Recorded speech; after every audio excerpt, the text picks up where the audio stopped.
Welcome to Game Time, everybody. That was the Ricola Man letting us know that the podcast started. You got anything to say, Ricola Man? Itchy throat. You should try. What the fuck are you? Where is this going? This is like the fucking meat conversation on my other show. We're like 5 minutes into the goddamn show. We're talking about fucking sausage. I wanted to kill myself. Well, I mean, anyway, maybe if you didn't like cock so much, they wouldn't always gravitate to sausage. By the way, did you hear? First of all, fuck you. Second, did you hear the way he was taking shots? Did you? I was like, damn. Yeah, I know. Fucking asshole.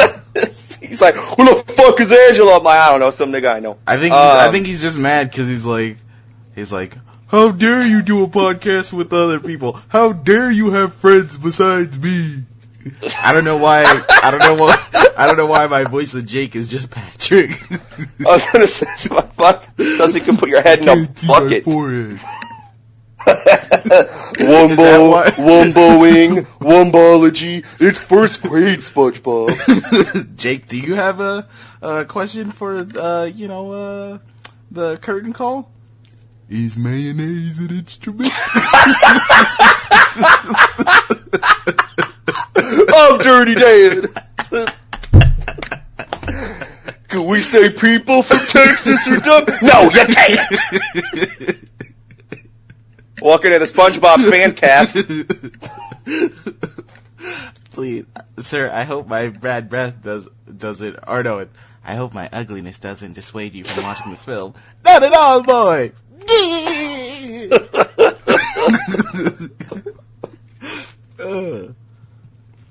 Welcome to Game Time, people. That was the end of the SpongeBob cast. Now we'll get back to video games. Brandon, how was your week? Shit.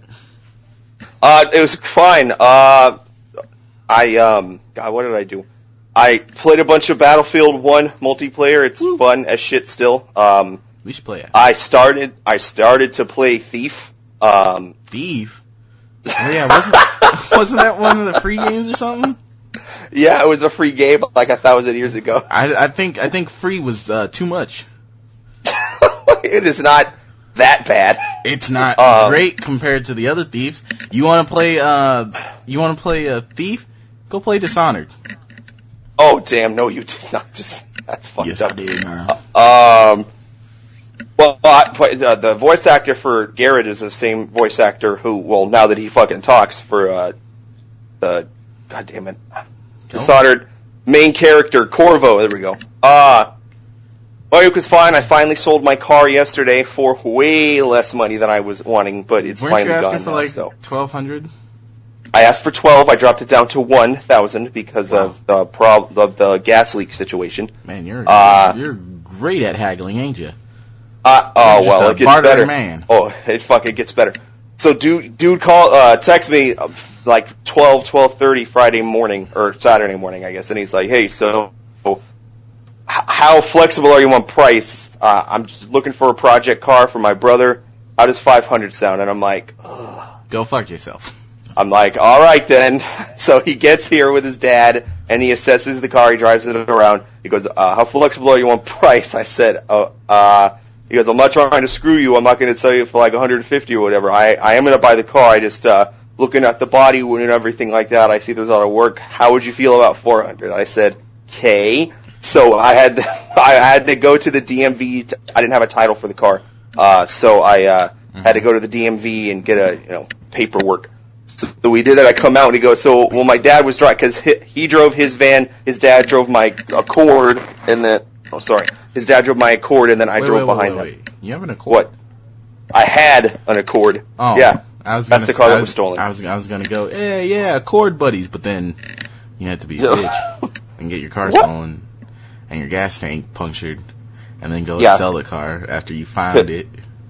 Because I'm a bitch. It's all your fault that all that happened. It's my fault for living in fucking Tukwila. Is that like Compton or something? I don't know if I can. No, Washington. It's not. No, Federal Way is like Compton. Jesus Christ. They actually legitimately have a ho row. Like, it's crazy. Anyway, Like a road full of like gardening equipment, or like... No, like a road full of, Hookers? if you drive through at 11 o'clock at night or later, there are whores just parading the streets. You mean the red light district, pretty much? Yeah. Cool. But anyway, so I get the paperwork and come back to the car. I was like, well, my dad was driving. He noticed there's this and this wrong with the brakes. So how flexible are you on price? And then at that point, you're like, get out. Then I said, how flexible do you need me to be? Because I love getting fucked in the ass. And he goes, how does 360 sound? I said, fine, just take the car and go.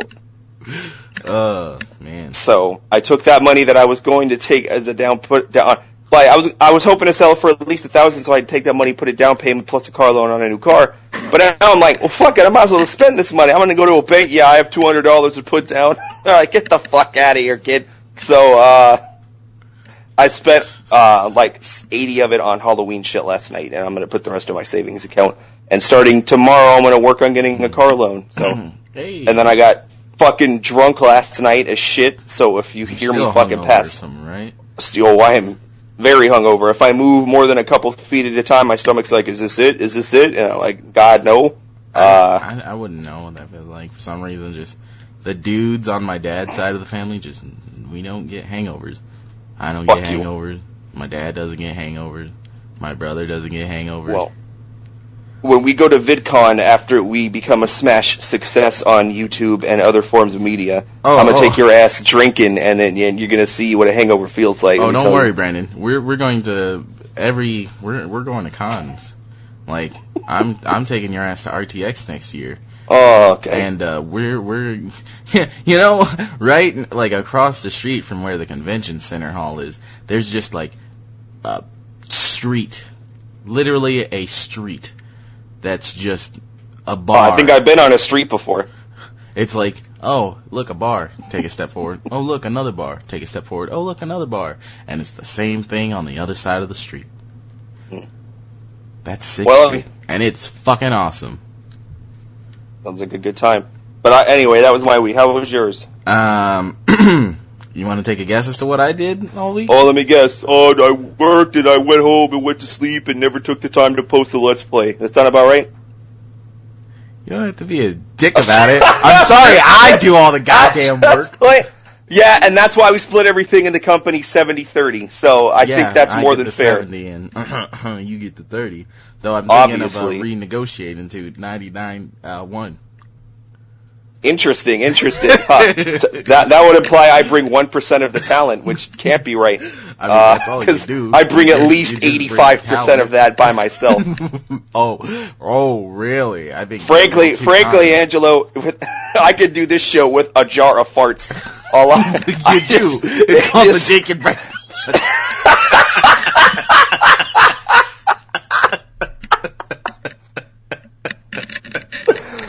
That you watch so hard to be on. Fucking. Well, that's fine. Let me take a look at our guest book. We got a lot of people that we have planned, but let me get with my producers and let me see what we can make happen. I'm sure we'll throw you in there sometime, July 2019 or some shit. We'll figure it out. Go like, yeah, I'll talk to my producers, and like you rush into the other side of the room and put on some glasses, and you're like, let me check the schedule, and you like, throw off the glasses, put on a blazer, and you're like, the director, and you're like, I don't know, I don't think I'd really want to work with this person, and you like just fucking keep switching costumes, and you're like, yeah, no, we can't pencil you in.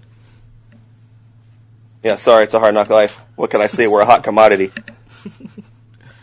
Hot stinking commodity, maybe. You know what? You are really decreasing the chances of you getting a guest spot, let me tell you. Man. But yeah, I worked all week. And then I worked on trying to edit the LP. Apparently people are fucking ungrateful for that.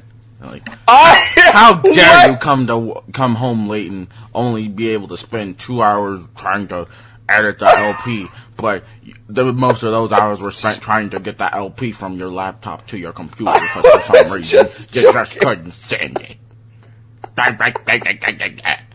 I'm not sure why you think I sound like that, but I mean, don't, you do, and I am very grateful. I don't know shit about shit. You're like. Oh, now I'm Mr. Krabs. I got it. And then I'm just like. God, you are fucking aggravated already. You're making my hangover worse somehow. But Friday, I woke up super early after failing all Thursday night on trying to edit the LP, but finally being able to get it onto my main PC. And I woke up at about 9:50.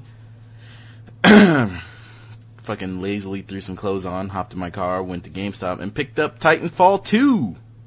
Oh, lucky bitch. Fucking, and surprisingly, that shit installed in my computer or my Xbox in an hour, and I was able to play some of it before I had to go to work. And I played more of it when I got home from work, and then I played some more of it yesterday when I got home from work, and I'm gonna play some later tonight. And let me just say, the one thing that Titanfall 1 was really missing that I'm loving in Titanfall 2 is campaign. Holy shit, this campaign's fucking fun. I've heard. Fucking, though it's kind of weird because it's just like playing, because you can definitely see the fact that most of the developers at Respawn came from Call of Duty, because it's kind of like a Call of Duty missions. But, like, good. Like, the best way I can describe the campaign so far is, like, Call of Duty gameplay, but with Halo 4's story. Where it's like, oh, you're stranded on this planet, and you're going from location to location all over this planet. And it's, like, fucking awesome. I'm really digging the story. I'm liking all the new weapons. The fucking Titan's cool.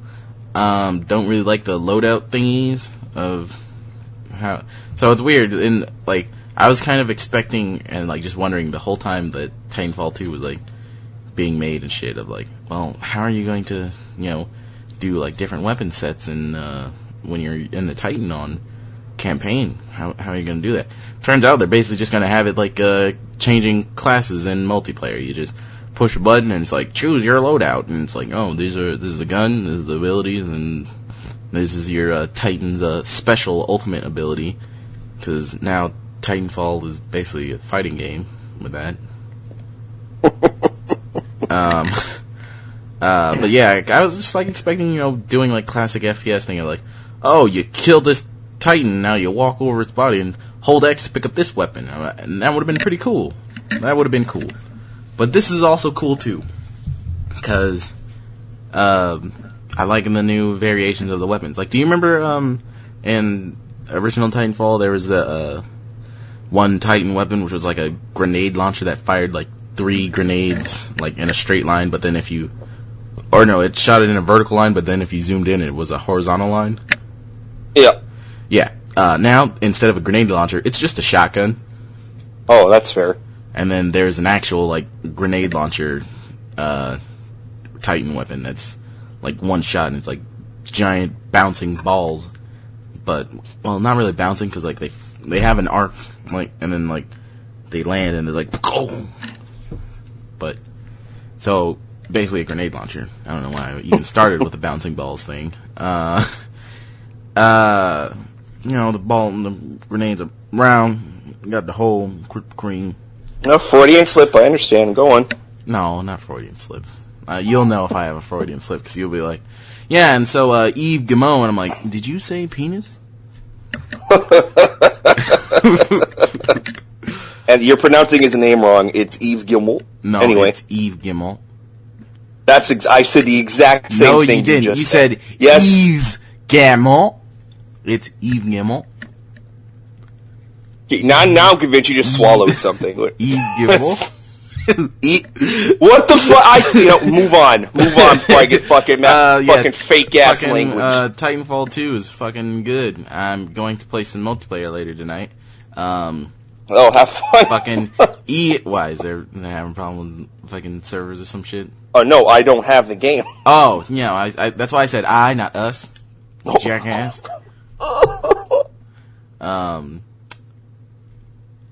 Yeah, fucking EA on top of it. Fucking Battlefield 1 last week, Titanfall 2 this week, fucking raking in that money. Just getting that dough.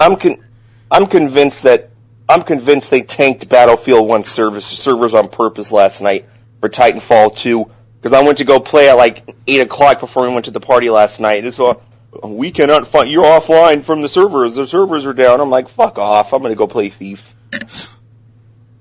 And then you were like, man, that was a bad decision. It is not that bad.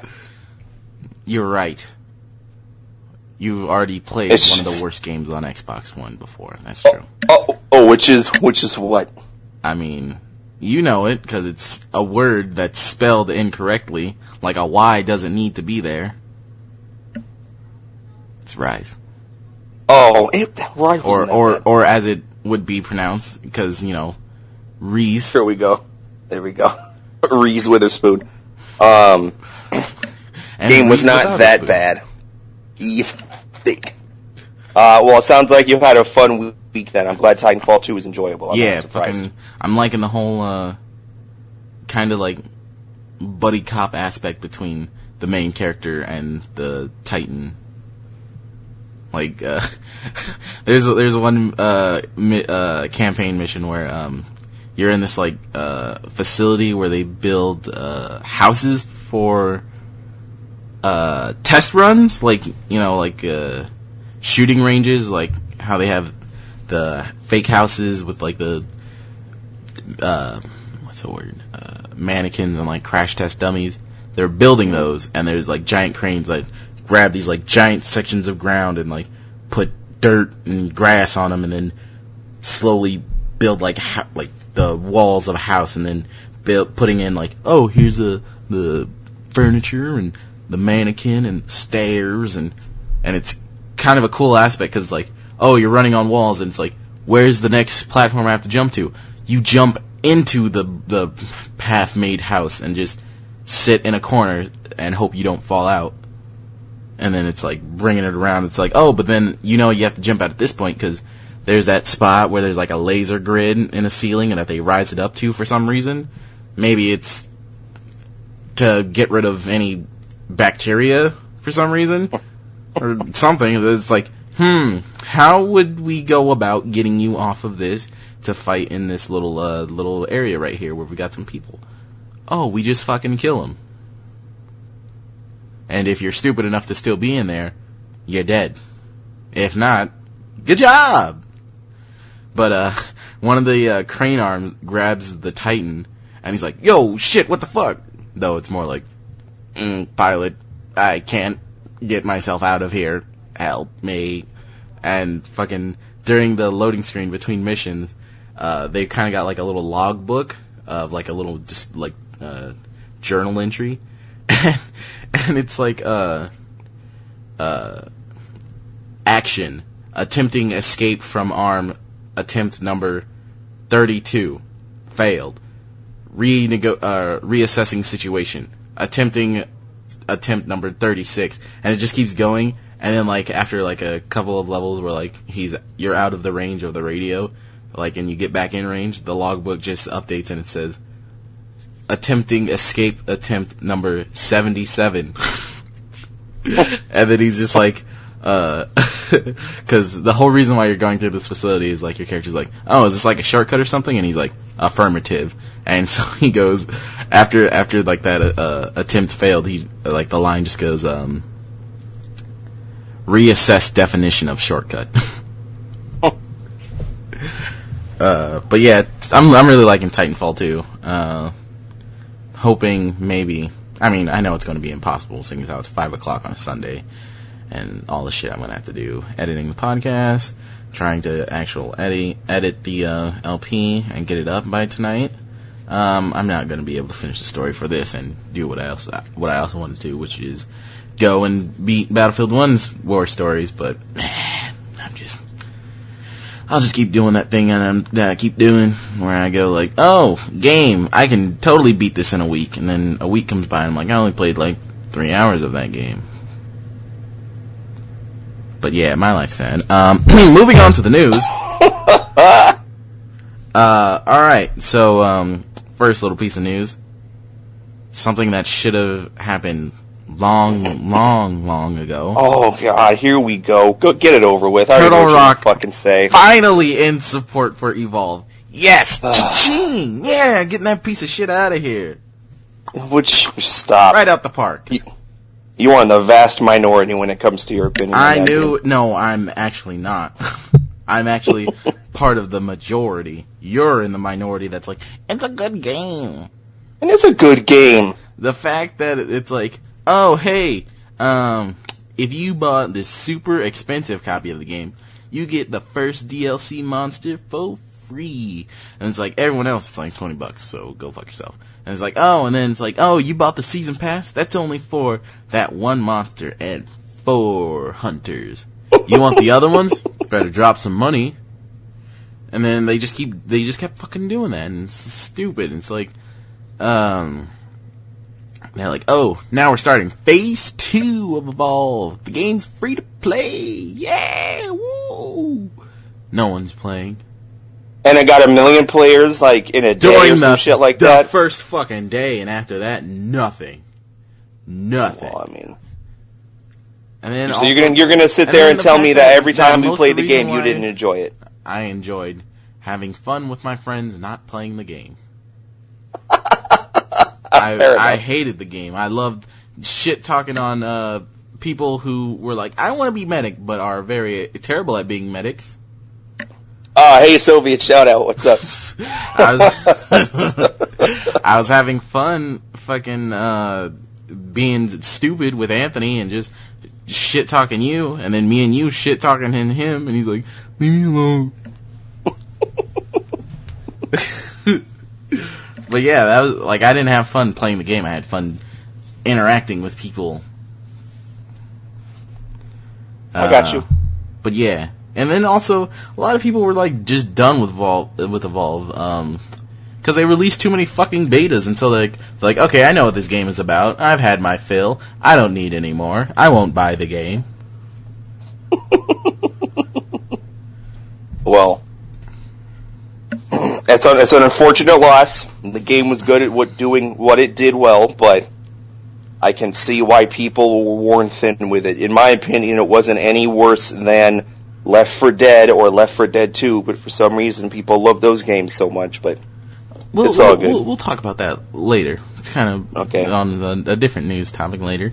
But Nintendo, it came out, I think it was Wednesday, maybe Thursday, apparently during a, like, press event, kind of like a conference or something, in mid-January, they're going to announce the price point for the Nintendo Switch and its launch date.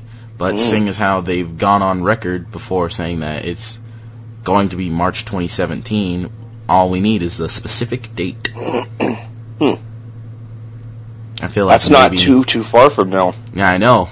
That's why I was so psyched for the Nintendo Switch. Though I'm also a little mad at the whole thought, when you really think about it, of how the Wii U's been out for so long, and at its E3 event, they're like, check out this cool Zelda fucking thing trailer, yeah! And then it's like, we've been waiting how long for Zelda Wii U, and it's not even really Zelda Wii U, it's Zelda Wii U / Switch, so... Yeah, well, I bet that they had a bunch of Wii U games, like big ones, on the back burner, and then they just continued to push them back when they saw how shitty the Wii U was. Because at that point, they would just be putting it out to die. Is this Brandon's shit on the Nintendo and the Wii U hour?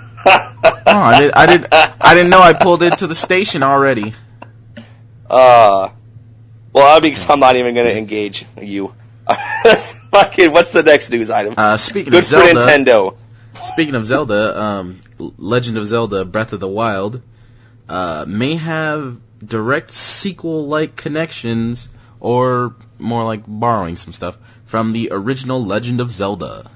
Ooh. Like, there have been, people have been comparing certain areas shown during, like, gameplay footage with areas and enemy types from the original Legend of Zelda, and, like, the fact that, you know, you start out the original Legend of Zelda with speaking to an old man, and then in this one it's like, oh, you speak to an old man. And then also, there's like a certain area of the game that, like, it's basically been in pretty much every Zelda, and it's like, oh, you see it in this one, but it looks even more like it did in the original Legend of Zelda than any other one so far. So, that's cool. I love me some Zelda, and I love me them Zelda callbacks. Like, I like how, the whole Zelda timeline, like how Legend of Zelda Wind Waker takes place if Link failed in Ocarina of Time. I also like how Twilight Princess takes place after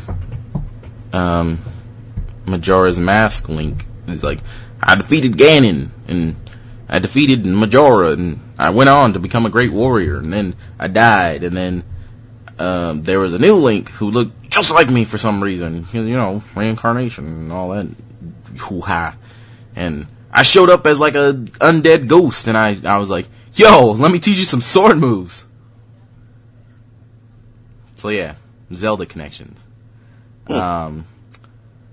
Let's see, Microsoft announced that partnerships with both Dell and HP for Windows 10 compatible VR headsets. I didn't even know fucking Dell and HP were making VR headsets. Apparently everyone's trying to get that VR money. They're like, whoa, these guys on Kickstarter are making a lot of money. And then these phone guys are making a lot of money. Now that video game company is making a lot of money. Let's try and get in on that action, baby. So that's come probably in the next year or two, there's going to be a couple more pieces of competition in the VR market. I don't know how I feel about that. Maybe then they'll actually have video games instead of quote unquote experiences. Yeah, well, I don't know.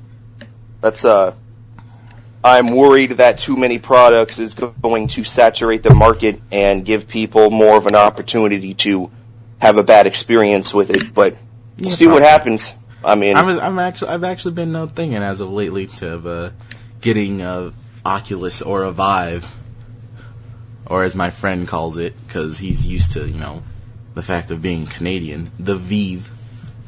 Oh boy. And I'm like, dude, it's the Vive. And he's like, is it though? I mean, that's an actual word that's pronounced Vive.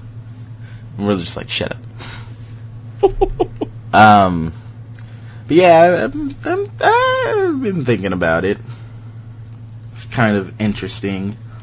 Would love to get my hands on it. I do have a VR capable PC, so wouldn't have to do like you most would be people leaning more toward PSVR, wouldn't you? No. Why? So with its price point, that means that it's probably not as strong technologically. Probably not having, the best of graphics in comparison. The screen probably might even be bad. This is just all of me, like, looking at it from the outside. So, like, I actually know the technical specs for the PSVR in comparison to the Vive and the Oculus. Nerd! Yeah, that's why I said I don't know the specs, asshole. Oh, my bad. I thought you said you did know. I thought you did know. I thought you did know! Yeah, well, I don't know, Brandon. Anyway, on to other topics. So on this week's little segment of B-Boy Road Trip Simulator watch, oh, Jesus Christ. Apparently FF15 is going to get a multiplayer mode after release of basically a 4-player co-op. Get all your friends together, they get to play as a member of your party, and you just fucking go around kicking monster ass and so Final Fantasy 15 Ultra HD Remix. It's gonna be a fucking. No, it's not like they're going to re-release the game. It's going to come in a patch. Oh yeah, okay. I mean I can see if, like, in the future, like they're like, oh yeah, Ultra HD Remix 15.2 45, it's coming with all this DLC in the co-op. And it's secretly just Final Fantasy 14 too. Yeah, well, if it doesn't secretly lead to a fucking release date for Kingdom Hearts 3, they can kiss my ass. But how do you feel about Hearts? Yeah, I thought you were gonna lead protagonist Sora is apparently playable in Square's other Final Fantasy title, World of Final Fantasy.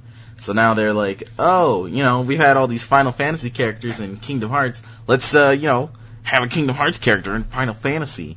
And people it's not like Sora's doing anything right now. I mean, he's like, I think in World of Final Fantasy, it's like, oh, you play as this guy or girl, and it's like, you get heroes from Final Fantasy games as, summons or something, or it's like your Pokemon party, and I guess Sora's now one of your Pokemans. Yeah, well, I'm tired of these stupid-ass teases. I think I saw a thing the other day. What, Kingdom Hearts 2.1.5 and 2.5 are coming out for... I'm like, really? Come on. The news. Come on, guys. Every other the next fucking thing I was game... about to lead into. Oh, okay. Oh, and then also, they released a new trailer for the PS4 Kingdom Hearts remix HD thing, where that was like one of the other fucking handheld titles that they didn't include in the re-releases, but then also like a new experience that's using the same engine as KH3, and people were like, yeah! And I'm like, just give me fucking Kingdom Hearts 3 already! Yeah, this shit is Square Enix. There's absolutely no excuse for I'm tantalizing. I've already got. No, we don't have Final Fantasy. We have Final Fantasy 13 and a third and a quarter 5 coming out, and it's a sequel. It's a dream sequence inside a dream sequence. I'm like, okay, enough. Fucking, they're like, so instead of dropping Kingdom Hearts 3 or Final Fantasy 15 this year, we've decided to put all our time and effort into making Final Fantasy Spirits Within 2. Yeah! You didn't ask for it. You didn't want it. Here it is anyway. Fuck off. Have you played Life is Strange? No, I have it it's on my list though. So in the first episode, I've never seen a more ass-kissingest, pandering to your publishers type thing as the main character looking at, I think, a poster or like a list of movies that she has and goes, Final Fantasy Spirits Within, I love that movie. It's the best. And I'm like, no one ever said that. The movie that single-handedly started and ended the same studio.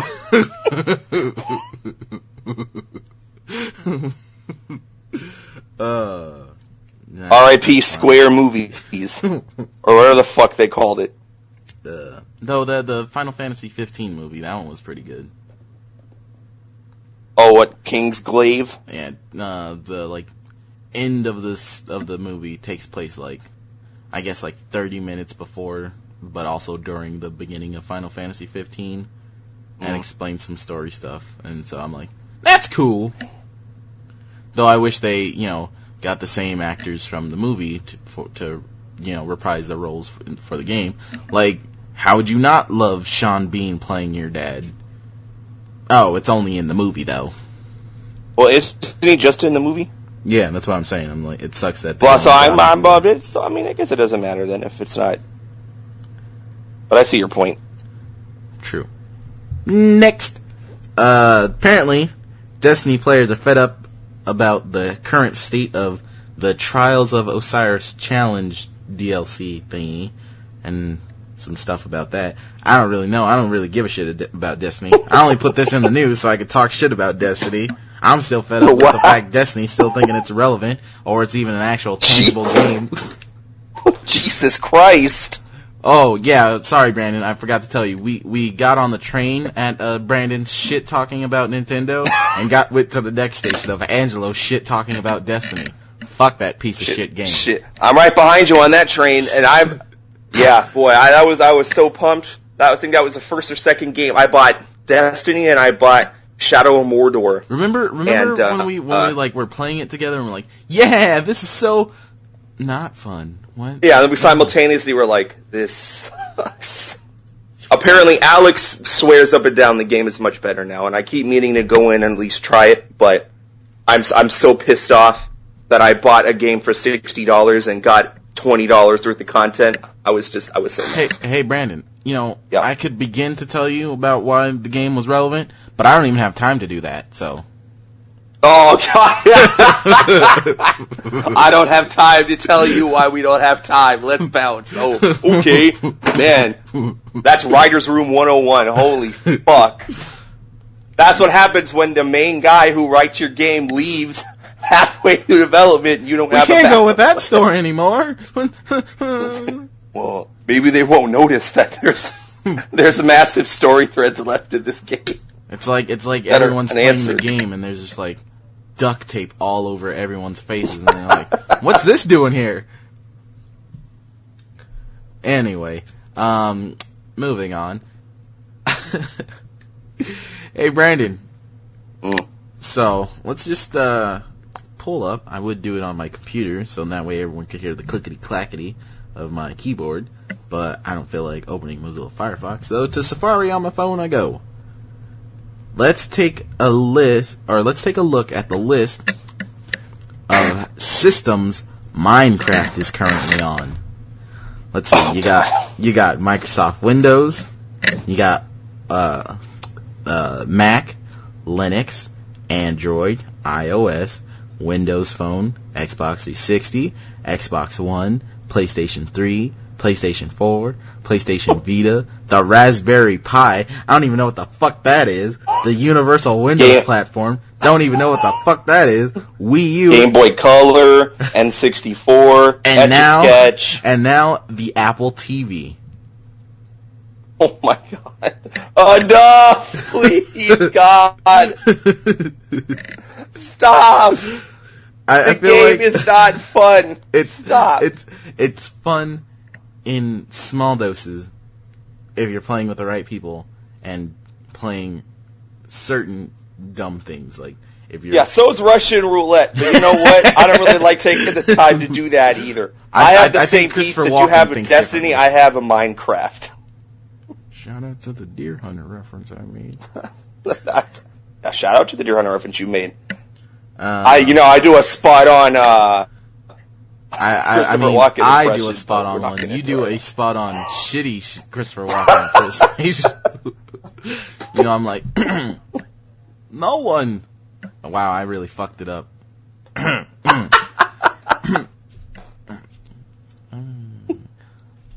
I can't do it because you're making me laugh, asshole. No one can see me move in the darkness. I love how, oh man, that's funny that anybody who's listening to this video game podcast are like, didn't Two Best Friends make that? They talked about SpongeBob and the Deer Hunter. What the fuck am I listening to? SpongeBob, the Deer Hunter, ripping off Two Best Friends play quotes? What?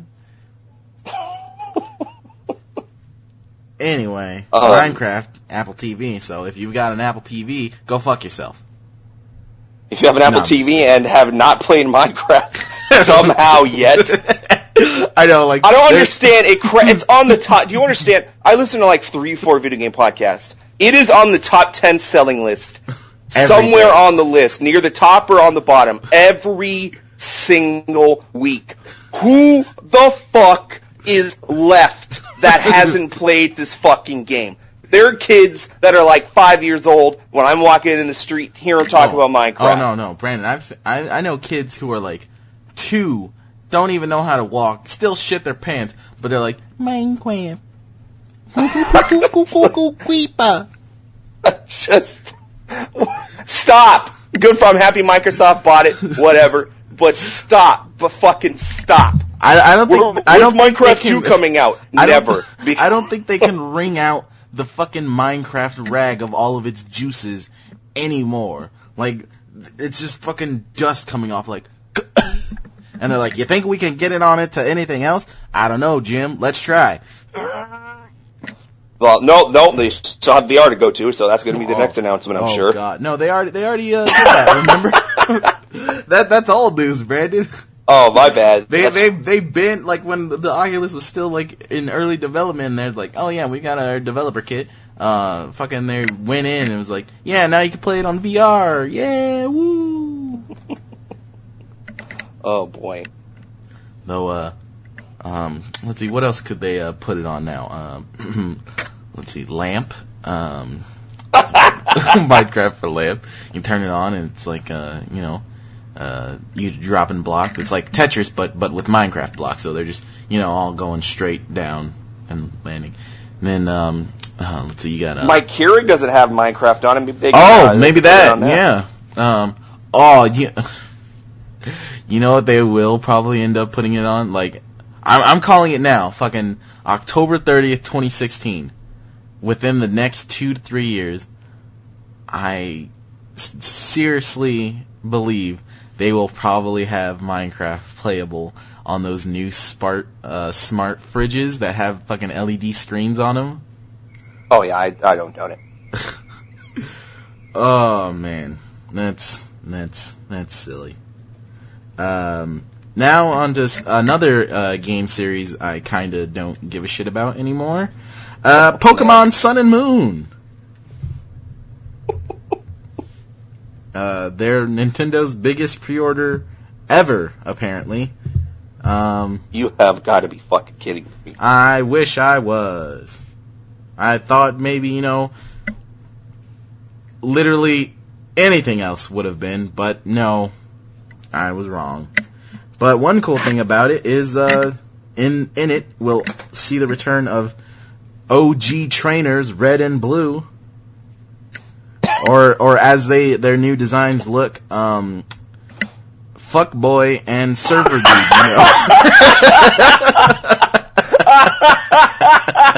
That's a Pokemon game I'd play. Pokemon Fuckboy and Surfer Bro. Please tell me you've seen the picture. What picture? No. The pictures of what their new designs are?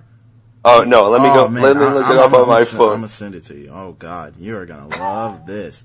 Oh man, I had a good I was like, really? That's what Red looks like? He kind of looks cool, but then by that kind of frown look he's got on his face, he kind of looks like a dick. And then Blue. Everything was fine till you saw the snapback and wait a minute. And then Blue, he kind of looks kind of happy, I guess. He's got his shades, and he's like, man, remember when I was a shitty little kid and I tell my gramps, smell you later. Oh my God. Alright, man, hold on.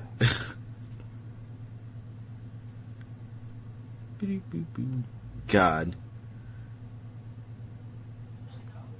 I mean, they're not bad. It's just, Red just looks too much like a dick. And then it's cool that apparently on his t-shirt he has the oh my God, they both look like douches. But apparently on Red's t-shirt that little symbol is 96, which is supposed to signify the release date of the original Pokemon Red and Blue, or was it Red and Green in Japan? And then when it came to US it was Red and Blue. So yeah, that's a thing. Okay, first of all, Blue doesn't have any fucking blue anywhere on his body. So unless somebody at Nintendo was colorblind, well, I think the reason why he's wearing green is because of the fact that I think, now don't quote me on this, boy, about the fact of how maybe in Pokemon Green, the original Japanese release of Pokemon Blue, he was called Green, maybe. Okay, so let's see. We have Red. So in the live action movie when it comes out, we got Zac Efron as Red. After his stint as the last Zulu.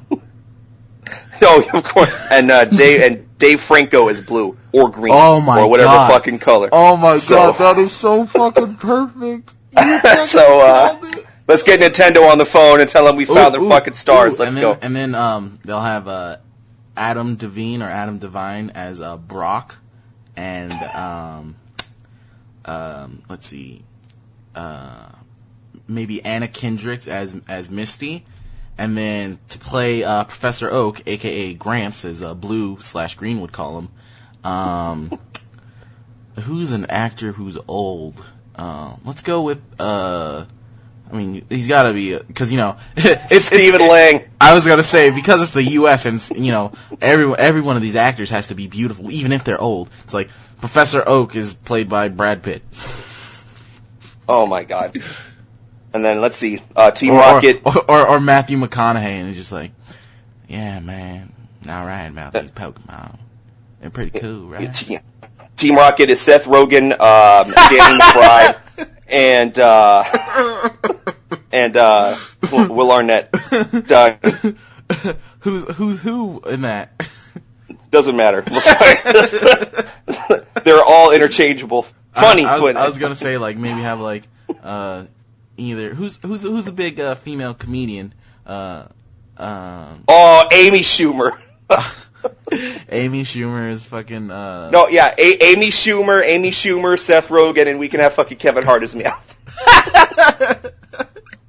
I was gonna be like, because they always gotta include her because everyone thinks she's fucking funny even though she's fucking not. Have Melissa McCarthy. Oh damn. Oh, is she gonna be Snorlax or? Oh. That was fucked up. I'm sure she's nice. Yeah, she's probably nice. She's not funny though. She's fine. You need so to yeah, stop. that's the Pokemon movie, co-written by Angela Lakey and Brandon McDade. All right. Well, thanks for joining us on the writers' room. We'll join you next week. Don't come back. But now back to the video games. So did you see that story about the gingerbread man skin in Call of Duty Advanced Warfare? No. So, back in around, like, December, that year that Advanced Warfare came out, was that, like, last year or the year before? Skin just was released, and it was, like, a kind of DLC, I think you could pay money for it, and it was, like, you're wearing a gingerbread man exosuit, and fucking everyone was like, really? You fucking put this in the fucking game? Really, fucking gingerbread man? You couldn't have made something cooler or something even better? You could have spent the time making more maps or better games. Or, not better games, better guns. But really, a gingerbread man skin. Alright. Then someone tweeted the, like, lead developer of Advanced Warfare and was like, you guys really fucking wasted your time making this skin. And then he just replied back with, yeah, no, that skin was, a young boy's Make-A-Wish Foundation wish to, have this little drawing he made in the game. And so we did. And then everyone fucking backpedaled so hard. Oh my God. Everyone's just like, wow. That's really nice of, people at Call of Duty. I feel like a piece of shit. And it's just like, wow. That's cool that they did that they didn't even, like, really, because, apparently the Make-A-Wish, I didn't even know this, apparently the Make-A-Wish Foundation, they're really quiet about people's wishes if it doesn't involve celebrities and stuff. Like, if it's not celebrities or something real big, they're, like, real hush-hush about it. But yeah, that's cool that this kid actually got his wish, and getting, this drawing he made in, Advanced Warfare. Kinda sucks that fucking everybody shit on it. So, yeah, don't be dicks. Will Wheaton internet. Don't be a dick. Be nice. That's like telling in their defense, like telling your dog gingerbread. not to shit on the lawn. I know, for real. Moving on. This is something that was in your list that was also on mine, and I'm just snatching it. The series mainstay killer Mike Myers from the film series Halloween is coming to the indie horror co-op game Dead by Daylight, aka Better Evolve. Oh my God, you need to stop. It's true though. I know so many people who are like, yeah, no, Evolve's alright, but fucking, they're like, yeah, fucking love Dead by Daylight. I think it's the fact of how, instead of being on this giant map trying to stop fucking Godzilla from destroying a fucking generator or some other thing, the fact that it's like, you guys are fucking ants, and this person's going to walk over and step on you. You have to escape. Have fun. And the fact of how, you know, it's like the whole horror aspect, and people fucking love horror. They eat that shit up. Yeah, they do. Like, I don't like Outlast or fucking, the Amnesia. That's what it's called. I don't like those fucking games. Everyone fucking loves them. Everyone just fucking gobble them up. I think, fucking Five Nights at Freddy's is a piece of shit. Everyone loves that. Oh, shit. Don't think it fucking deserves a fucking movie. You're out of your goddamn mind. Don't forget about the book and the... They made a book. Shut up. Oh, yeah. I'm not joking. There's like a whole universe. Well, I'm going to go kill myself now. Podcast over. Goodbye, everybody. No. That's stupid, though. That's real fucking dumb. But yeah, Dead by Daylight. That's fucking cool. That's cool that they're getting Mike Myers instead of you know, who they originally wanted, Jason Voorhees. Well, they won't be getting that. Yeah, because you know they were making that whole game where it's like, oh, actually no, I don't think it's the same group. It's not the same group, but Jason Voorhees now is going to be in his own game. No, because like that, it started out as like kind of a game just like Dead by Daylight, and it's like, oh, you get to play as these you know, teenagers, and one person plays as the killer, and they go around killing them, but the people's got to escape. And they're like, yeah, it's kind of like a spiritual successor, kind of like wannabe Friday the 13th kind of game. And then fucking whoever owns the rights to Friday the 13th and Jason Voorhees were like, yeah, no, we're gonna stop you right there, champ. And then they're like, well, we still want to make our game. And they're like, all right, we're gonna make it Friday the 13th the game, and you guys come along. And they're like, yeah, and so that's cool that they did that. But it's gonna be fun seeing the whole will Friday the 13th the game sell more than Dead by Daylight or stuff like that. But it's cool that, you know, people who like that whole 4v1 kind of co-op games are just getting their fill now because they weren't with Evolve. And the fact that people still play Left 4 Dead 2, that's amazing. Yeah, well, Valve will never make another video game again, so. I don't believe that. I feel like maybe I do, and maybe like once they get big enough, like maybe in like 2 to 4 years, like they'll just have like a separate group that's like, yeah, you guys are like Valve game, and we're Valve, and it's like kind of like how the whole EA thing of it's like we're a publisher, but instead of like a publisher, like we have this program, we have this software, Steam, and we have this whole marketplace and stuff, and then we also have like a subset group that like makes video games, kind of like how Amazon's currently trying to do. Good point. Now, sir, I pass the baton on to you, and take it away, sir. Thank you. Full disclosure, all my news comes from GameSpot, so don't sue me.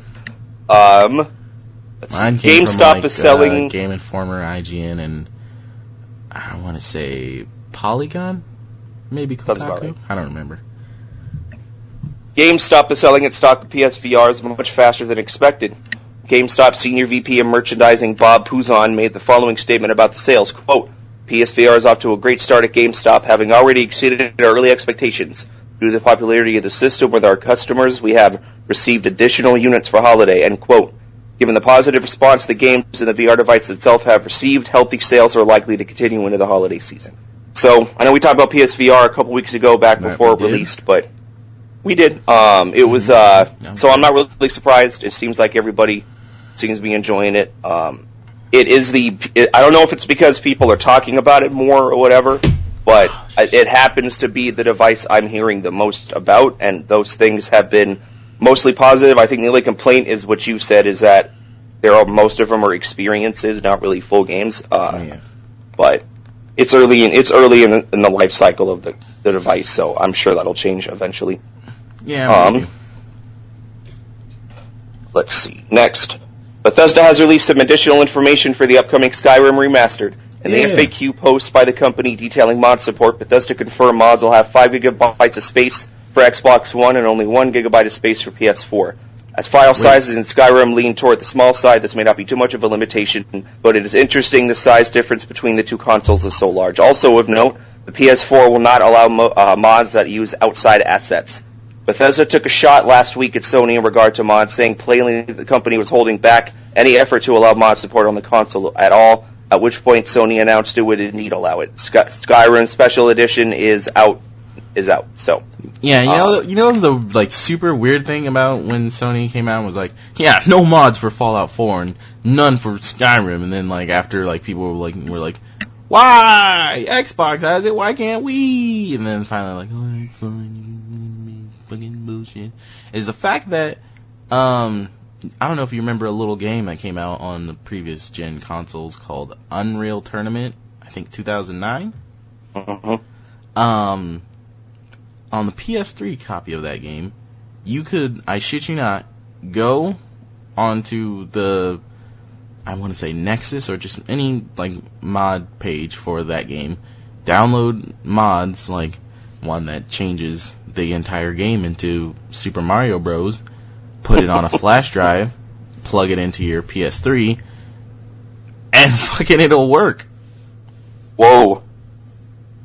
Like, really? Yeah, Unreal Tournament 2009 or whatever, on the PS3, you could actually fucking play mods on it. Holy shit. I found out about that from, I'm gonna say it was either Cheat or X-Play. Shoutouts to G4. Damn, that's OG shit, holy hell. Fucking shaped my mind and gave me some trivia shit that people don't know. But yeah, that was cool. But yeah, it's so weird that like they allowed that, but then now like a couple years later they're like, no mods, no singing out with Sony would be like, no, back away, no more. Spot on. My Japanese, just like regular speaking voice isn't good. My angry Japanese father though, now that's something to behold. Let's see. You'll like this. I don't know how much you like this game. Oh. Popular shooter The Division has a massive price cut on Amazon. Oh, that sucks. The site has the game at under $20 on PS4 and Xbox One. This price drop comes as a major patch is said to announce. I got this earlier in the week. The patch came out. The Division was very popular upon its initial release, but multiple bugs and failed patches have left the fan base divided. That being said, Ubisoft has insisted it is currently the best-selling game of the year. So, well, I mean, it's currently like one of their 2 only games of the year, so, I mean, oh wait, no, Far Cry Primal came out this year, right? So yeah, 3. Good game, that. Whatever you say. Okay. Though, I think next week, either next week or 2 weeks after, Watch Dogs 2 comes out, and that's looking pretty good. Yeah, it is. Fucking love the fact that they gave, like, basically everybody on YouTube a fucking early copy. I know, for real, what the fuck, where's ours at? Man, if only they knew we did Let's Plays. Oh, man. Dishonored 2 had a live-action trailer drop this week, and it looked great. It showcased Emily Caldwin teleporting around and fighting bipedal robots before jumping onto a roof and escaping. Emily is a playable character in the upcoming game.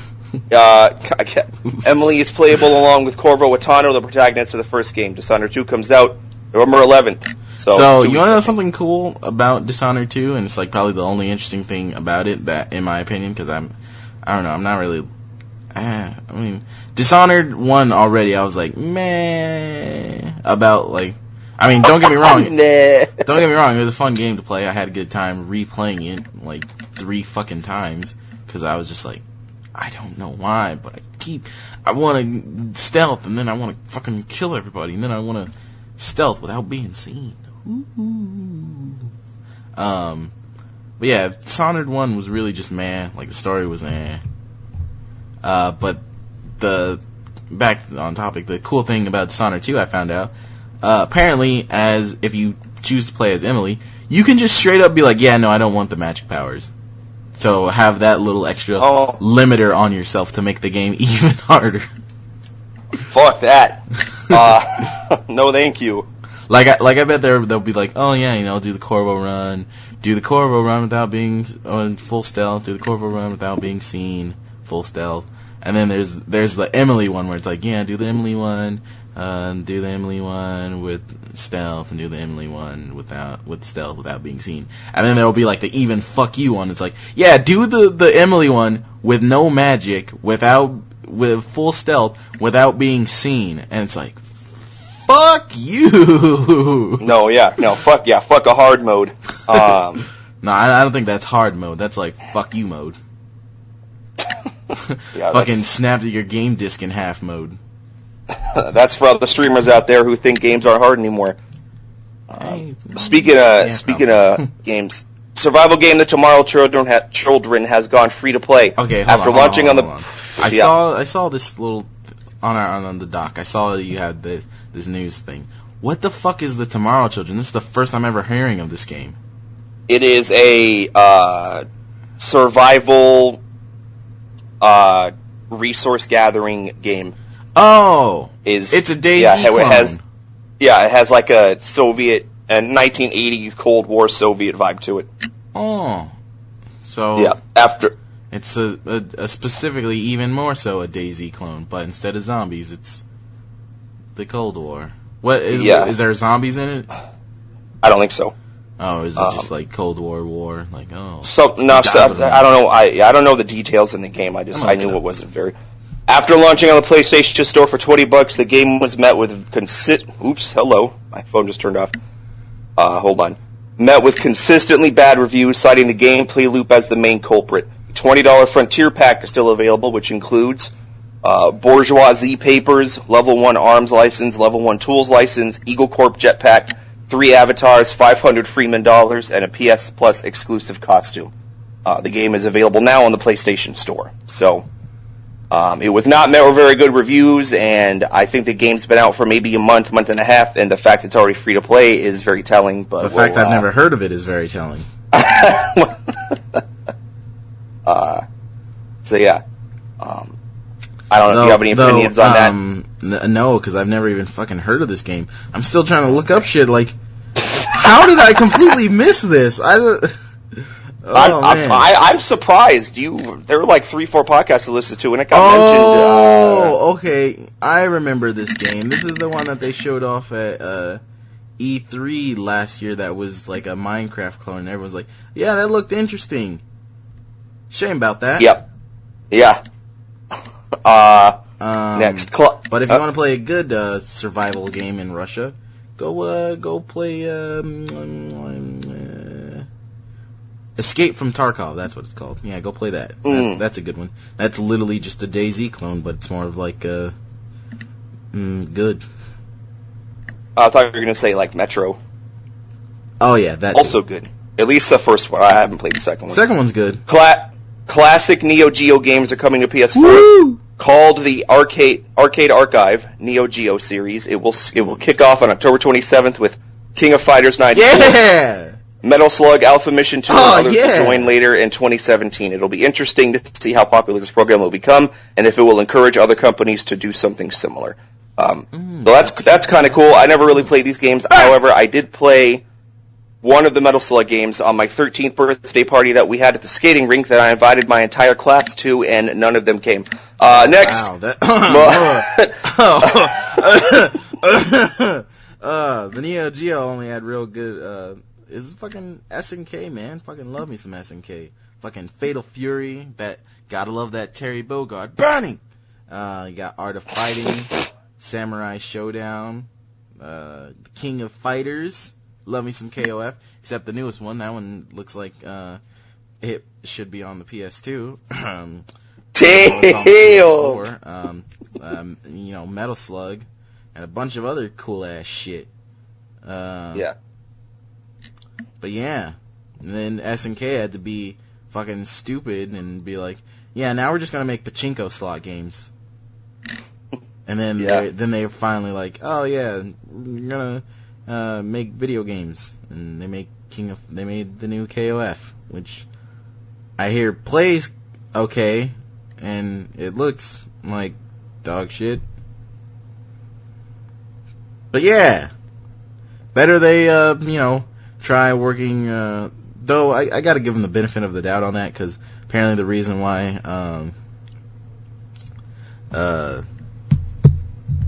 the game's like 3D looks like that is because they were unfamiliar with shit like Unreal and Unity, and they're like, and it'd be better for us to make this game look ugly with trying our best with what 3D programs we have available than making dog shit in someone else's that's unplayable. So good on them.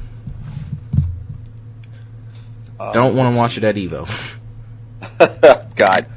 Most of the games in the popular stealth action series Splinter Cell are now discounted on Steam. The $10 Elite Echelon bundle comes with Splinter Cell Chaos Theory, Splinter Cell Double Agent, and Splinter Cell Conviction.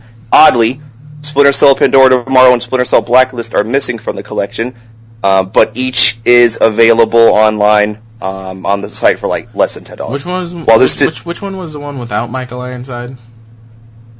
Blacklist. How was that one? Did you play that one? I know you're big. It was fucking. Hold on, let me finish this. While this discount does not likely mean an announcement of a new game in the series, these games are all classics and should be played. Blacklist was fucking dope. Splinter Cell. The first three were were real hard, mostly because of the control scheme, but also just because I was young when I played them, like 15, 16, and sucked at those kind of games. But as the series progressed, I feel like Double Agent was the most obtuse one, and I understand why they left Pandora Tomorrow out. It's not the best one in the series. Was Pandora Tomorrow the one where he was like in like? This is just from me being on the outside looking in, just from like gameplay shit I saw on like Cheat and like just gameplay trailers. Was it in like Vietnam or whatever? Yeah, that's the one. He's like, there's a level he's in a bunch of rice paddies and shit. Yeah, so yeah, they were all. But fucking, I love the Splinter Cell games. Double Agent was difficult, but the rest of them were real good. Conviction and Blacklist especially were fucking solid. I got real mad about Blacklist because Michael Ironside wasn't voicing Sam anymore, and Conviction it was weird. Was the only one I ever played. And Conviction set it up so the story was going to go in a certain direction, and then Blacklist did not mention any of that stuff. But all that being said, if you haven't played any Splinter Cell games, at least if you're on playing one of the OG ones, you could probably skip all of them and then just go straight to Chaos Theory because it's fucking dope. And then definitely play Double Agent. Skip. I mean, if you want to show, if you have never played any of the games before, Chaos Theory really perfected the gameplay and the story, nailed everything. And then Double Agent was okay. I didn't love it. It was just a lot of the game was just really weird. It was kind of cool though because it was the first game in the series where you actually had missions taking place like in the middle of the day. It had a cool story device in there to have you do certain things. But definitely, Chaos Theory for sure if you haven't played any of the OG ones, and then definitely play Blacklist and Conviction. Cause I don't remember if it was Pandora Tomorrow, Chaos Theory, or just the base Splinter Cell, but I remember going around reading some stuff on like some of the Tom Clancy series, and one of the Splinter Cell games, like the events, like one of the places that Sam's sneaking into, or like some like terrorist thing that happens during like a cutscene, is like part of the story of like one of the Rainbow Six games. So that's cool. Yeah, it is. That's when they tried to like dabble in fucking shared universe shit, which I don't really think they've done that anymore. I think the main thing of like, so the main thing with like Conviction that I liked, but then, well, not really liked, but I noticed it, and like other people were like about it, was how do you remember when Conviction was first like before it was even called and it was like Shaggy Sam, and he's like running around in like a fucking diner and gets in a fist fight. I remember that, and then also the Like, I remember seeing that and was like, man, this game actually looks pretty cool. I was like, man, it's like a sneaky, stealthy GTA. And then we got that, and it was called, what was the one game where you're the Irish dude in Paris during World War II? Oh man, not fucking it. The Saboteur. Yeah, Saboteur. Fuck it, that had 11,000 collectibles and things to blow up. Oh, no. Also, boobies. The game that finally convinced me to stop trying to achievement chasing games. So fuck it, it's not worth it. Yeah. But yeah, and then also the fact that Conviction was supposed to be like the jumping off point for Ubisoft to make a Splinter Cell movie, and I mean, obviously you can see how well that went out for him. Yeah, well, Tom Hardy apparently is attached to whatever the Splinter Cell movie is going to be, so see what happens on that. But I don't think you'd like to hear this, but I kind of feel like, now don't get mad, that Splinter Cell, maybe Rainbow Six, with how Siege kind of was, is that maybe Ubisoft is going to drop these series kind of like how they dropped Prince of Persia. I can see why you would say that. I mean, I don't think Blacklist lit the world on fire in sales, but it was definitely, God, it was such a good fucking game. But you're probably right. I mean, one of the things about Splinter Cell that made it so interesting and so different was it was completely opposite of a lot of what a lot of games were, especially at the time it came out. And now I feel like there are so many games that I still think personally it does stealth better than a lot of other games do. But you're probably right. I'm surprised if they would have made an announcement about a new Splinter Cell game. I think they would have done it by now. But I think they're putting all of their effort behind Ghost Recon Wildlands right now. Yeah, so once that, because they have Rainbow Six, because they have Blacklist come out, and we didn't hear anything, and then Siege. Though it was Siege and it was fucking Rainbow Six Patriots, which I wish that game would have come out because that looked dope. And then now they have Ghost Recon. I'm gonna wait to see what happens after Ghost Recon because I feel like they would announce a Splinter Cell game after that one is done. But we'll see what happens. I hope that they release a trailer for a game and it's like, oh hey, this is the new Assassin's Creed, and it's called lit. I know it's probably never going to happen, but it's like, oh yeah, your ancestor was an assassin who was a prince who's using this precursor item that's a dagger that rewinds time. Assassin's Creed Prince of Persia. Boom! Oh, damn. That'd be pretty cool, Mic right? drop. It would be. Too bad the next Assassin's Creed. That'd be a cool way to bring back Assassin's Creed, like with something new, and then also bring back Prince of Persia, which I fucking wish they'd hurry up and bring it back already before I have to start cracking some skulls. So yeah, anyway, enough about Splinter Cell. Go play the shit, and if you haven't. Sales for game studio Konami are down, but profits are up 36%. Steady sales of their many mobile games in the annual PES soccer game have made up a majority of the profits for the games division. Interestingly, Konami also indicated... It's like that time when everyone hated EA, but they were making bank off of fucking Madden and shit. Yeah, for real. Yeah, keep bitching, motherfuckers. We'll take that money. Interestingly, Konami has also indicated that a majority of their profits came from their health division. In Japan, Konami owns a number of health spas. Many in the industry believe the Konami plans on pulling out of the AAA game development business at some point in the future. With PES being their only consistent franchise and Metal Gear Survive being met with horrible response, this outcome seems likely. So that's interesting about Konami. I feel like, because I feel like they're going to just do their, for a while there, before Phantom Pain came out, I was like, hey, I feel like Konami is just going to, stop making games and just live off of their spas, their gyms, their pachinko and patch slot, and just fucking, yeah. But then Phantom Pain came out, and fucking people like that ate that shit up, got them that money, and then they're like, maybe we could still do some video games from now and then. So I feel like maybe what they're going to do, which might be dumb, is just like put all their eggs in one basket and focus on one game and just like make like a new Metal Gear or like a new Zone of the Enders or like a new Silent Hill maybe that's not Silent Hills and has Norman Reedus or Guillermo del Toro or Konami attached. I don't know. I don't know about any of that. I think Metal Gear Survive is just an opportunity to cash in on the name and on the beautiful Fox engine that they used, but I really don't. Goddamn beautiful. Yeah, it is. I really don't believe for a second. And by the way, I'm really worried about that game because I'm really getting tired. I'm a video game fan, so are you. I'm really getting tired of video game fanboys bitching about how something is stupid and then they still buy it.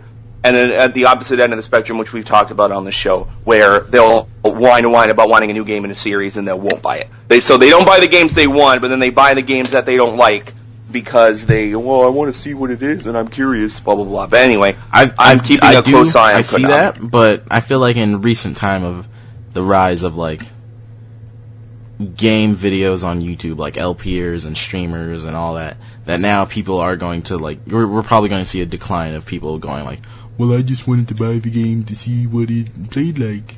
I feel like now it's just going to be like, oh, I don't know if this game's good or not. Let me watch this guy stream it on Twitch. Yeah, no, that game looks bad. Fuck that. I mean, I can't. Hey, Doobie student. Sorry. I can't speak for anybody, but doesn't really matter what I see or what. Sorry, that's the last drink. My flow is an Eskimo. I usually am not deterred from reviews or anything. A good example of that is all your games. On the Xbox good. My favorite example of this, because I know how fucking pissed off you got about me playing it, was and how much I love the game. I swear to God. Kane and Lynch 2 Dog Days. I fucking love that game. Bring up that piece of fucking garbage? Because every E3 I'm waiting for the sequel.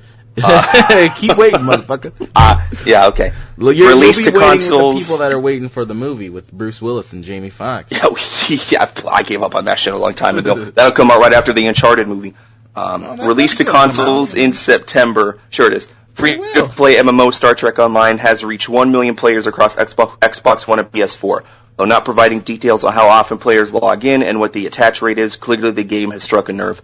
This comes as a surprise considering the game was met with very lukewarm reactions, and I literally did not know the game was on consoles until I read the story. Star Trek Online is available now. I remember like going on Facebook and it's like, whoa, check out this Star Trek trailer. I'm like, oh, a new Star Trek game. It's like, Star Trek Online, now on consoles. And I'm like, oh, you're doing that thing that all these other fucking basically 6 feet deep MMOs that are free to play are doing, where they're like rising from their grave going, console port. Yeah. Let's count them, Brandon. Let's see. You got Neverwinter. You got DC Universe Online. You got Star Trek Online. You got not Lord of the Rings. Oh, Warframe. Warframe doesn't count. Well, no. I want to say there's like maybe two. I want to say there's 2 other MMO free. Oh well, Elder Scrolls, duh. Oh, that, yeah. Mm-hmm. Well, that one you have to fucking pay money to get the game. Oh, that's right. It'll come to me at some point. What's the next thing? Oh yeah, Titanfall 2 will not have a season pass. Respawn simply writing in a post on their website, quote, remember when buying a game got you everything, end quote, will make every piece of post-game content free in an effort to not split the audience. Oh, okay, similar approach. Much better than I thought. I was like, wow, that's kind of a dick move of, going, hey, we're not going to have a season pass, but here, come get the game, the DLCs. Yeah. This is a similar approach Microsoft took with Halo 5, which has seen higher numbers than many other games in the Halo series till now. Titanfall 2 is out now, so that's pretty cool. Season passes, I don't like the practice, but that doesn't deter me from buying them, but because I understand what it is. But at the same time, the fact that Respawn isn't doing it is cool. I'm curious if they're going to do the same thing that Halo 5 does, which is just have like battle packs or some shit, whatever their version of it would be. Well, you played Titanfall. You haven't played multiplayer yet, have you? So no. I guess you can't answer that. I mean, question. I played during the like stress tech test. Me too. And the answer I was thinking of, Roblox. Oh, that's right. That classic that Lego Minecraft clone. Roblox. Yeah. Okay. That's up there with Fortress Craft. Fucking games I could give a shit about. Fucking Happy Wars and its like sequel, Happy Dungeons. Oh my god. To each their own, but just fucking stop. That's all the news. Was there anything particular that you wanted to discuss? Yes, I remembered what it was that I mentioned at the top of the podcast. So, okay. With the wave of current kind of trend in the gaming industry at the moment of remasters, re-releases, and remakes, is there any game from your childhood that you would love to see either remastered, remade, or rebooted? Yes. I want Mass Effect 1 remade in Mass Effect 3's engine. What? Why not just say like Mass Effect 1 remade in Dragon Age Inquisition's engine? That's also fine, but I don't know if that's far enough back in my childhood. Honestly, I would. I was thinking expecting maybe like back in the day. Hold on. Yeah, like GoldenEye 007. That's been done though, and it's not really worth. Not for consoles. Yeah. Or WWF. No, that's not true. I want WWF No Mercy on that came out on 360, PS3, and Wii. I have my answer. WWF No Mercy remade for today's graphics. I want that same gameplay, the same mechanics remade in the graphics that WWE 2K17. Man, you know what was my fucking jam? Fucking WWF SmackDown 2. Fucking damn. Oh, yeah. Always played as it was one of the Hardy Boys. It was it was Matt or Jeff. It was Matt. Matt was the one I always chose. I didn't like Jeff. My brother always chose Jeff. I was like, Jeff looks too weird. Matt looks cool. Looks like he'd be like the lead singer of Linkin Park. Because at that point in time, I was like, yeah, Linkin Park and Gorillaz. The Linkin Park cover band, maybe. So WWF No Mercy. Oh, that's cool. Yep. I loved that fucking game. To this day, I think it's the best wrestling game ever made. I am gonna have to say. I can't think because fucking most of the good games from back in the day for me or my childhood, that all the games I played, they've already been remastered and remade. Like fucking, I was gonna be like, oh, Crash Bandicoot, they're in the process of doing that. It's like, oh, Ratchet and Clank, they did that. Fucking Super Mario, fucking every new Mario game is just that. I mean, I don't know. I guess maybe like a new Jak and Daxter. Oh, that's a name I haven't heard in a while. Like a new Jak and Daxter, or like maybe a remake of KOTOR, but it plays like Inquisition. Ooh, damn. That would also be dope. Good answers. Good answers, I think. I think we knocked that one out. Though I think the one that everyone wants is just New Conquer. Conquer would be good. Well, you could always just remake the game in Project Sport. You mean that thing that's dead? Yeah. Yeah. A game so mediocre they couldn't think of a name for it. Well, we have a working title. Let's just keep it until we think of something better. 2 years later. Can't win them all, Phil Spencer. Can't win them all. Yeah. Oh, or I think I might be the only one who'd ever want a sequel, remake, or remaster of this game. Fucking, Stubbs the Zombie in Rebel Without a Pulse. I always wanted to play that game. Oh man, I fucking love that game. Me and my Anthony, my Comanche Chief Ned Chuck. Yes. So when we were growing up, because I've known this fucker since I was in like kindergarten, so I was 5. When we were growing up, we both had PS1s, but then in the new console generation, I got a PS2 and he got an Xbox. So usually, whenever I'd go and hang over with him, it's always like, oh, we're playing Halo 2. And then one time, he rented fucking Stubbs the Zombie. And man, that game had some good-ass fucking co-op. Yeah, it was built off Halo 3's Engine 2 engine, if I remember correctly. And some good gameplay. Like, the fact that, like, your abilities as a zombie was like, oh, take your head off and roll your head like a bowling ball, and then once it hits all these people, it explodes, or like rip out your stomach and throw it in a crowd of humans, and then it explodes, shooting all this gas, and it just turns them all into zombies. Or like rip off your arm and mind control people. You know what Stubbs just made me remember? Fucking, I don't think anyone really... Destroy all humans? Hell yeah! God, hell, see, Wavelength, man, I was thinking the same shit. I played all 3 of them games. Oh, man, I only played 2. And then I saw the fucking Wii game where you're, like, using your Bob's Big Boy mech to destroy... I shit you not, that's literally what the game is. It's like a mix between, like, Katamari Damacy and, the big, Clank levels in Ratchet and Clank. But you're playing as a Bob's Big Boy spin-off, like, robot giant mech. And it's like... I still love the fact that,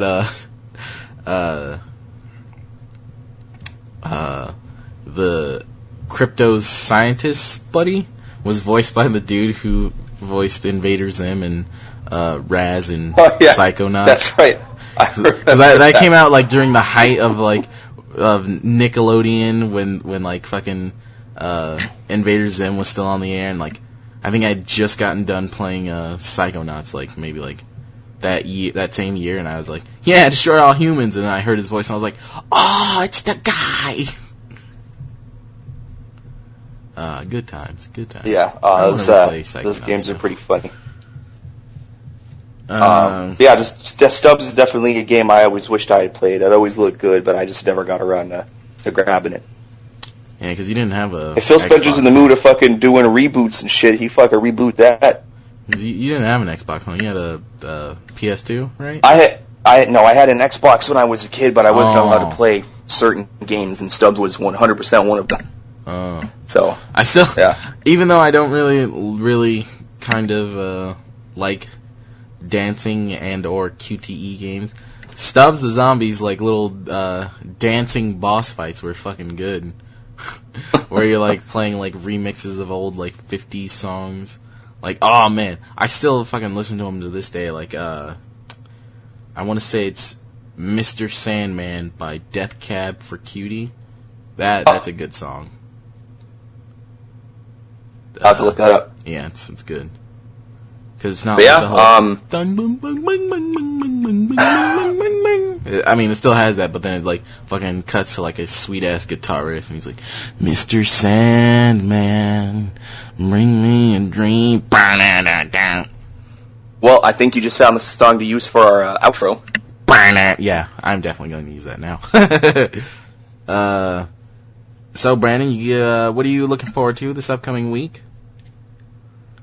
Call of Duty Infinite Warfare. Yo! I forgot that was coming out. I'm going to play the Titanfall 2 story in Battlefield 1. Oh, God damn it. Yeah, the next game I'm getting is Tomb Raider or Rise of the Tomb Raider, so I'm not even going to probably be able to touch Infinite Warfare or Titanfall for a while. But. The fact that starting next week, I'll have to play through the campaigns of both Infinite Warfare and Modern Warfare Remastered. I'm definitely replaying game Remastered. Fuck yeah, boy. And then that'll be the first and only time I'll ever play Modern Warfare or COD Modern Warfare 4's multiplayer, because when that originally came out, I didn't have Xbox Live on my 360. Ah, that's so weird. I played the shit out of that game. I got my Xbox 360, and no, that's not true. And I got Xbox Live around the time that,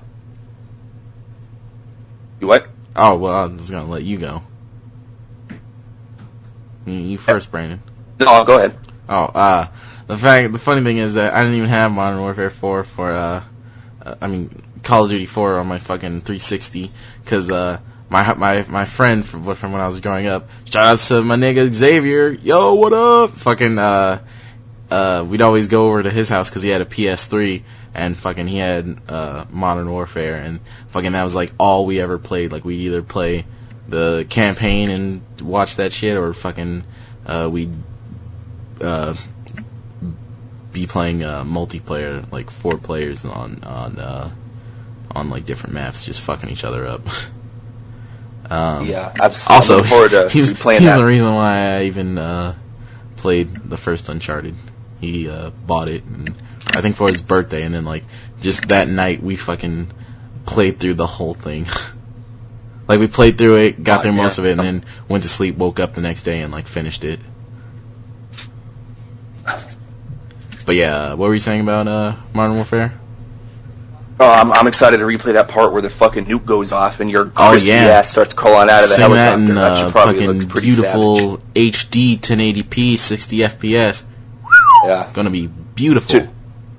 To my knowledge, that was the first time that I remembered a protagonist of mine just dying straight up. Or doing through the beginning part again where you get shot in or the your face. El Presidente. Yeah. Getting fucking executed with a gold deagle.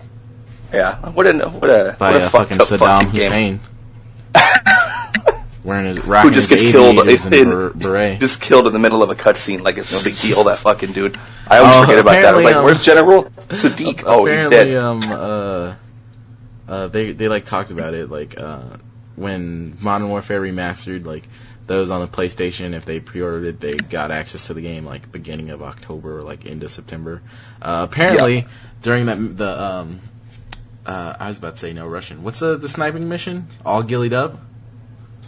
All Gillied Up. Yeah. Apparently, after you shoot off what's his name's arm, you can just fucking kill the people in the car behind him. Which, if anybody's played Modern Warfare 3, that's a car that has Makarov and fucking Yuri in it. So you can just straight up kill Makarov and Yuri. Time loop. Fucking go all Metal Gear Solid 3, and it's like, Snake, you made a paradox.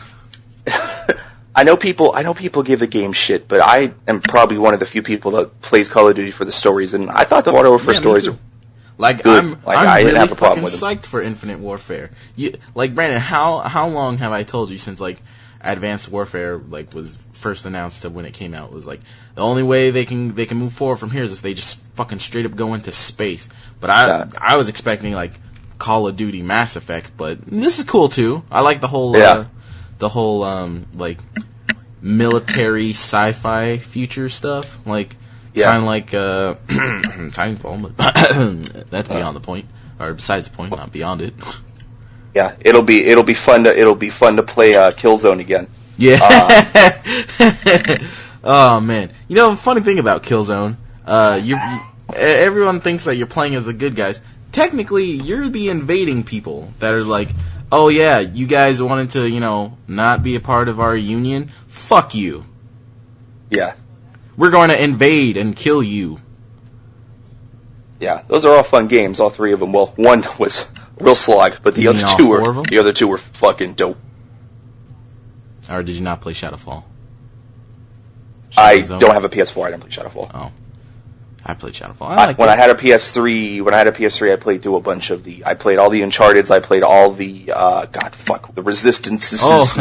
I played both of the Infamous games. Your protagonist is killed. Shoutouts to Killzone Shadowfall. Appreciate that. Fucking piece of shit. Sorry, I forgot. Like, you literally just told me, yeah, no, I don't have PS4. Then I just go, yeah, so you fucking die. No, it's all good. It's all good. I think I read the plot synopsis and remembered that happening. But yeah, the black guy from Supergirl and Selfie and that black guy. Yeah, he fucking just like, even though he's like I think in the story he's your adoptive father, like after your dad died, and he's like, sorry, son. Bang! We're not going to be friends with these guys. Bang, bang. You're dead. Yeah. So, yeah. But, that sucked. Anything else? Not that I know of. I just know of stuff after that. Like how Watch Dogs 2 is like the week after, I think. No, nothing really. Though one thing I am looking forward to, which I don't know if you noticed, Brandon, but when I got home today, I bought the digital copy of Elder Scrolls V Skyrim Special Edition. So yeah, I saw it installing. I'm not sure why you plan on playing that, because you fucking played the shit out of Skyrim. But because I want to play with mods and just go around killing Macho Man Randy Savage. Oh yeah, Macho Man Randy Savage. WrestleMania's running wild, brother. Yeah, Megan is not thrilled with me. I keep fucking with her and telling her that she's into Macho Man. So I keep making, like, I'll get real close to her and be like, ooh, yeah. She's like, get off of me now. But don't you want to snap into a Slim Jim, brother? Yeah, that pud dries up like the surface of Mercury as soon as I start talking like Macho Man. You gotta do the whole fucking Slim Jim commercial. Like, oh yeah, do the funky chicken. Fucking Macho Man was one of my favorite wrestlers. Yeah, mine too. Coming out fucking bright pink fucking shorts and still probably a bigger man than I ever will be. I still love dope. watching his like compilations of just some of his promos during WWF. And Macho Man is gonna come at you. Like the couple of times he was on Arsenio Hall's show. That was funny. Oh, I didn't even see that. You need to look up. He came out in like the fucking whole like cowboy like fucking like look with the tassels on his arms, but it's like half of his suit's white and the other half's black. And Arsenio's like, "Oh, you came out in the white and black. I like it." And he's like, "Yo, Arsenio, I'm not a racist, man." Yeah, you need to look up. You want to see Crazy Macho Man? Look up fucking his NWO promos are fucking killer. Yeah, There's one where he's talking shit about Hulk Hogan. He's like, "Sorry, brother," and I fucking died. I still love the cream of the crop one when he's just pulling out the coffee creamer out of his hand, and the dude interviewing him's like, "Where are you getting this cream?" And he's like, I'm like the coffee. I'm like the cream in your coffee. I always rise to the top. Oh my god. Well, anything you want to fucking, anything you want to plug? Well, I mean, wouldn't you want to plug? Because I mean, most of my shit's going to be on this channel anyway. All right, fine. Let's see. As always, Jake and Brando podcast talk about movies, television, everything in between. This Friday we just had our special guest Antonia. She's a friend of mine. She's a big fan of the show. So, according to Angelo, it's the best episode we've done. Yes, I like it. An hour and a half-ish. The sound quality is not the best because I'm still working on how to find a way to...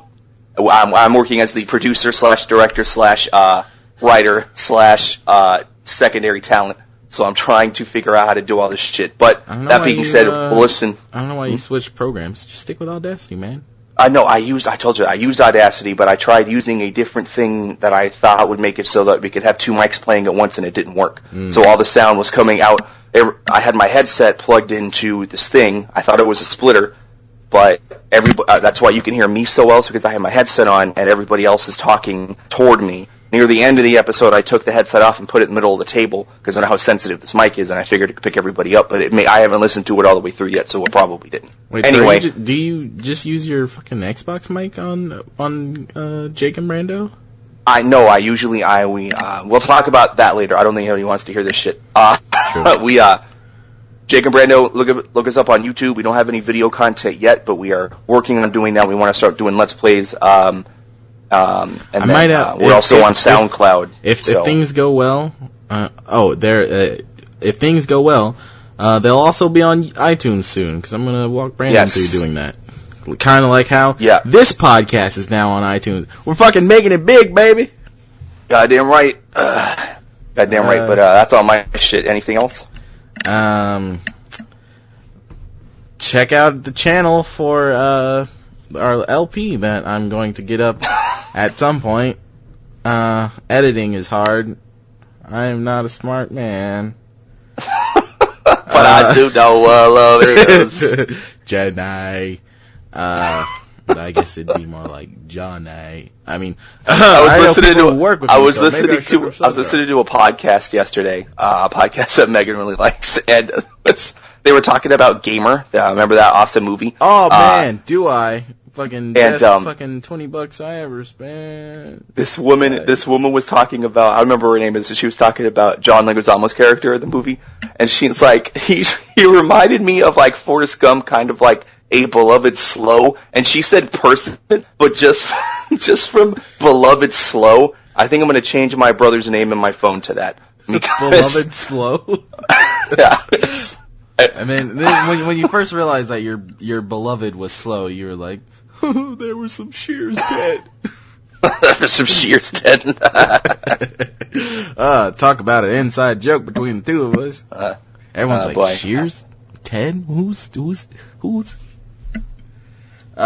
Is Brandon's brother retarded? Why is he gonna need a beloved slow? The answer is kind of. Anything else for you? Okay. No, I'm just gonna, play me some Titanfall. Look forward to the channel for Gears. I'm also thinking of maybe playing a game I own on Steam. So, probably either Fallout, XCOM, Fallout, Elite, Fallout, or, stop me if you heard this one, Fallout. No, okay. I have other games, like maybe I'll do like Knights of the Old Republic or KOTOR 2. Maybe even, there's this one indie game I own. I really like it.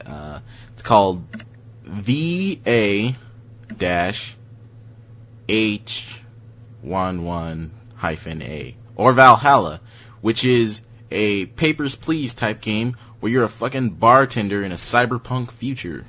That's pretty cool. Oh, that's cool. Yeah. So it's like, some guy walks in, he's like, give me a beer, and it's like, because of some future stuff, it's like, instead of just getting like shitty beer, you can get him a strong beer, where you like fucking mix all the chemicals together and you fucking blend it up, and you're like, here's your beer, and he's like, damn, that shit's good. Better than any can of Bud Light I ever done had. Don't know why in this cyberpunk future there's still rednecks. But yeah. You need to step your accent game up. Oh, not everyone can be so great, like you with your Christopher Walken of, alright, enough. Or your fucking sand person from, my sand person is fucking spot on. I bet people are like, wow, they're fucking racist sand person. They're called Arabs guys, and it's like, no, fucking Tusken Raiders from Star Wars. Which your Tusken Raider just sounds like Eddie Murphy's laugh, and then your Eddie Murphy laugh just sounds like a Tusken Raider. Oh, you're so speaking of sounds that you like, don't you fucking do it. I just went into my music crate and I just found my sitar. Let me go ahead and crack that open as we play out the outro. I thought maybe you'd like the to Jawa instead with the little Utini. I expect Donald Glover to say that in the Han Solo film, like just some girl is like, "Ooh, baby, Utini." All right, go ahead. Lando Calrissian here to slay that pussy. So do you want to give people a little taste of your fucking sitar? Do I? Let me just make sure that. Let me just tune the strings. Sorry, you can't hear that. Good night, everybody. Oh, what's that? We gotta end the episode. All right. The producer's talking to Deer. We gotta shut it down. It's too late. There we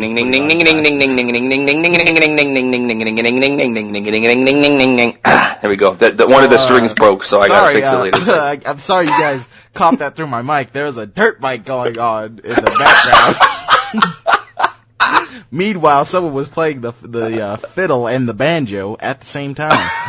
Very impressive. We are going to start doing tours on the West Coast here at the beginning of April, and we'll be on the East Coast at the middle of August. So we really appreciate you guys' support. Dirt bike and Hodag and Jimbo with their fiddle and washboard. Jesus, are you still recording this? Yes, I am. Good night, everybody.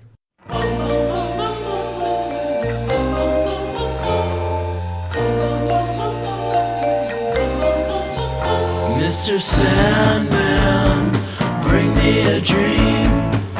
Make her the cutest that I've ever seen. Give her 2 lips like roses and clover.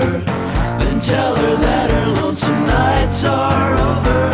Sandman, I'm so alone. Don't have nobody to call my own. Please turn on your magic beams. Mr. Sandman, bring me a dream.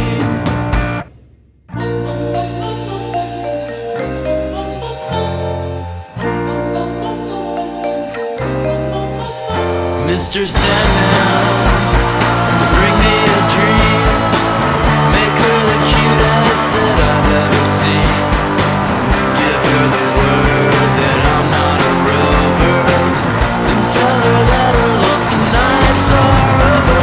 Sandman, I'm so alone. Don't have nobody to call my own. Please turn on your magic beam. Mr. Sandman, bring me a dream.